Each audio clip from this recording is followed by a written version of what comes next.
Alamin ang pinakabagong mga kaganapan sa Far East Broadcasting Company Philippines sa pagpapahayag ng mabuting balita ni Hesukristo sa pamamagitan ng radyo, internet at iba pang makabuluhang gawa. Narito si Dan Andrew Cura para sa The President's Report. Magandang araw po sa inyong lahat. Tayo po ngayon ay nasa transition dito sa Pilipinas dahil opisyal nang sisimulan ni President-elect Ferdinand Marcos Jr. ang kanyang panunungkulan bilang ika-17 presidente ng Pilipinas sa kanyang inaugurasyon na mangyayari sa June 30. Kaya isama na rin natin ang ating Pangulo sa panalangin habang pinapanalangin po natin ang ating buong bansa. Dito naman sa FEBC, tayo rin po ay dumadaan sa mga pagbabago habang patuloy nating isinasagawa ang misyon na ibahagi si Kristo sa ating mundo. Upang mas maunawaan ang mga kaganapang saklaw nito, ay makakasama po natin ang isang espesyal na panauhin sa ating programa. Ako po ang inyong kaibigan, si Dan Andrew. Samahan niyo po ako sa President's Report.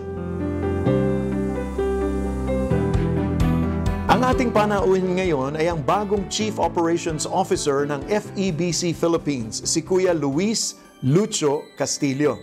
At maya-maya po sa ating pakikipag-usap sa kanya ay magbibigay po siya ng linaw sa ilang mga gawain ng FEBC Philippines.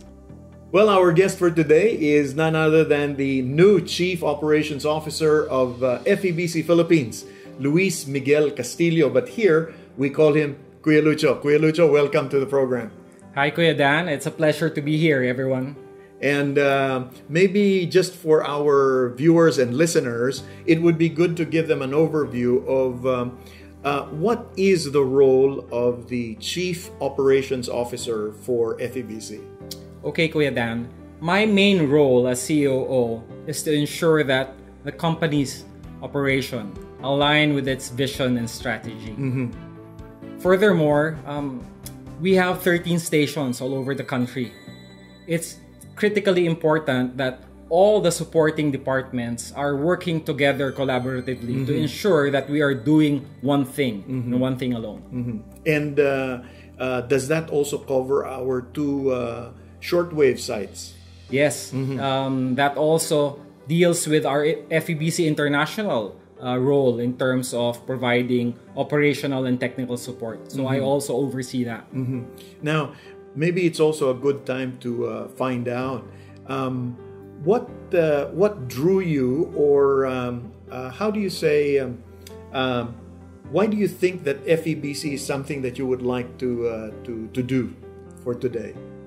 All right.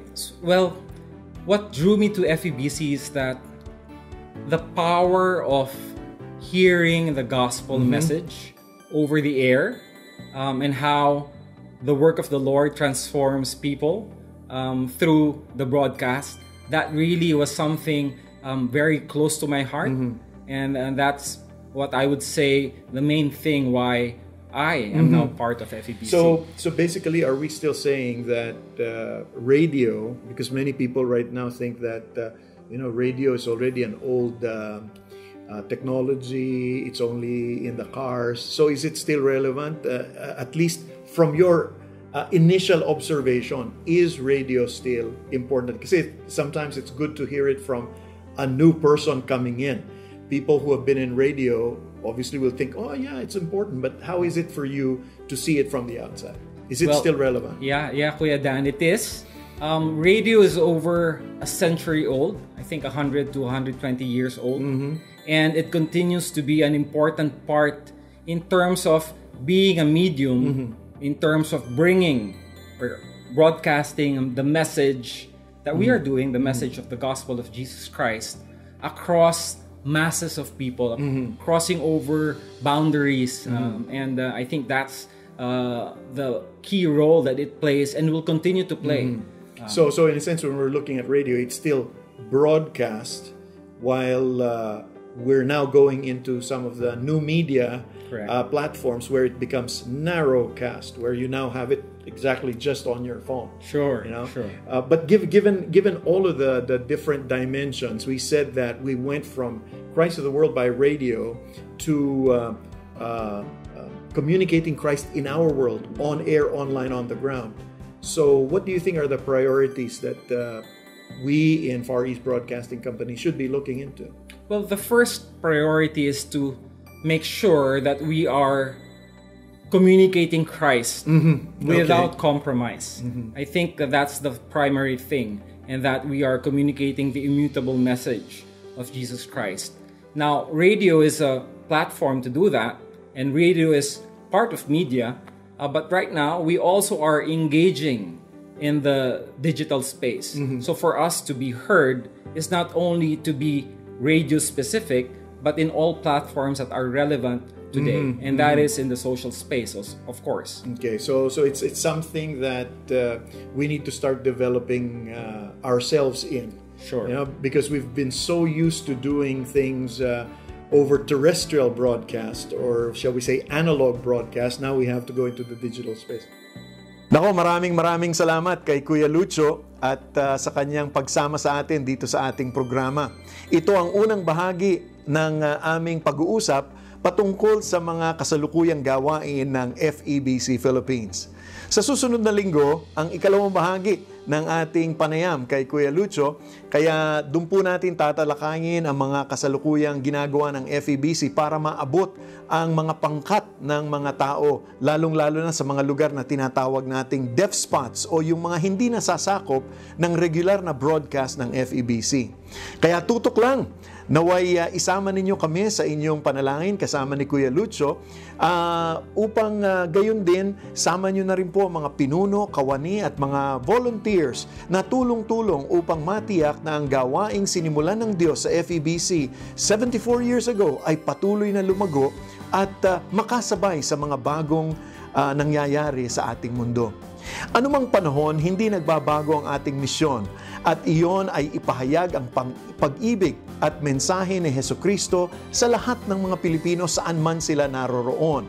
Kaya't ipanalangin ninyo na magsikap na humantong pa sa maraming Pilipino na maabot upang mabago sa tulong ng ating mga programa. Nako, nais ko rin po kayong anyayahan sa ating darating na gawain. Mga tagapakinig po natin, dumalo po kayo sa ating FEBC Friends Fellowship sa darating na Sabado, June 25, alas 10 ng umaga sa Christ Commission Fellowship, Imus, Cavite. Ito ay isang magandang pagkakataon po upang makilala ang iba pang mga tagapakinig natin mula sa Cavite at mga kalapit lungsod na malapit sa Maynila. Kaya't dalhin ninyo ang inyong pamilya, mga kaibigan, lalo na ang mga maaaring interesadong malaman ang higit pa tungkol sa gawain ng Far East Broadcasting Company Philippines. Para sa karagdagang detalye, mangyaring bisitahin lang po ang FEBC Radio Facebook page o di kaya naman po mag-email po kayo sa amin sa info@febc.ph. Magkita-kita po tayo doon.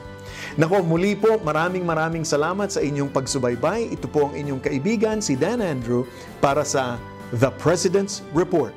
Manatili po kayong laging ligtas at pagpalain po kayo ng ating Panginoon. Inyong napakinggan ang The President's Report. Kung nais ninyong maging kabahagi ng gawain ng Far East Broadcasting Company Philippines, bisitahin ang aming website donatenow.febc.ph o mag-email sa info@febc.ph para sa inyong mga katanungan o mungkahi.